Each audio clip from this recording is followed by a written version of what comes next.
사이다 전문가들의 건강의학 지식을 전해드리는 황수경의 건강 칼럼입니다. 추운 날씨에 찾아오는 불청객, 인플루엔자에 대한 내과 전문의 신광식 원장의 칼럼입니다.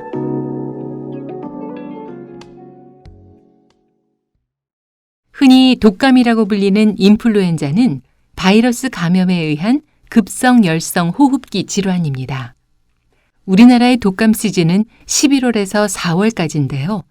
보통 12월에서 1월 사이에 가장 많은 환자가 발생합니다. 인플루엔자 바이러스는 주로 접촉을 통해서 전파되는데요. 환자와의 직접 접촉 또는 바이러스가 포함된 비말을 통해서 감염되는 사례가 많습니다. 또한 무증상 감염의 경우라도 바이러스를 주변으로 배출해서 다른 사람을 전염시킬 수 있다는 사실을 기억해야 합니다. 바이러스로 오염된 주변 환경도 감염의 원인입니다. 인플루엔자 바이러스는 생각하는 것보다 오래 살아남을 수 있는데요.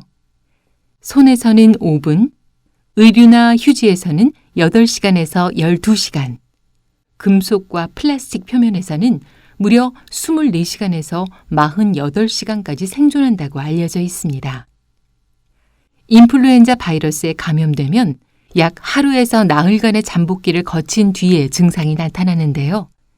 감염 사례 중에 증상이 발생하는 비중은 50% 정도고요. 특히 소아의 경우는 감염된 이후 증상이 나타나는 비율이 높은 편입니다.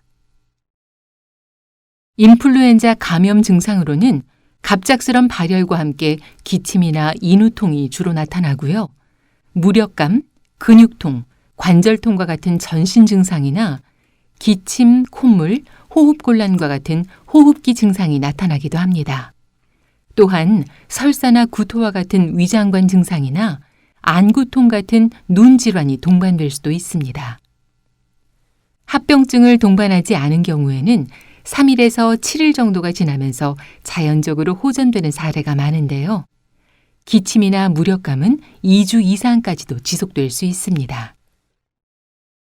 한편 고령자를 비롯해서 당뇨, 심폐기능 이상, 신장기능 이상과 같은 증상이 있는 만성 질환자는 인플루엔자 감염과 함께 중증 합병증이 동반될 수 있어서 주의가 필요한데요.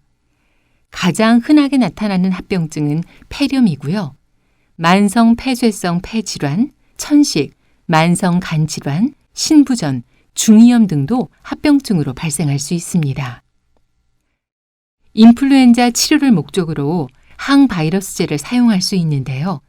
항바이러스제 투여 여부는 환자의 중증도, 증상 발생 후 경과 시간, 그리고 환자의 기저질환 등을 종합적으로 고려해서 결정합니다. 2세 미만 소아나 65세 이상 노인, 만성질환자, 면역 저하자, 임산부 등을 대상으로 항바이러스 치료를 시작하는 사례가 많고요. 이런 사례가 아니어도 증상 발생 48시간 이내에 항바이러스제를 투여할 수 있습니다.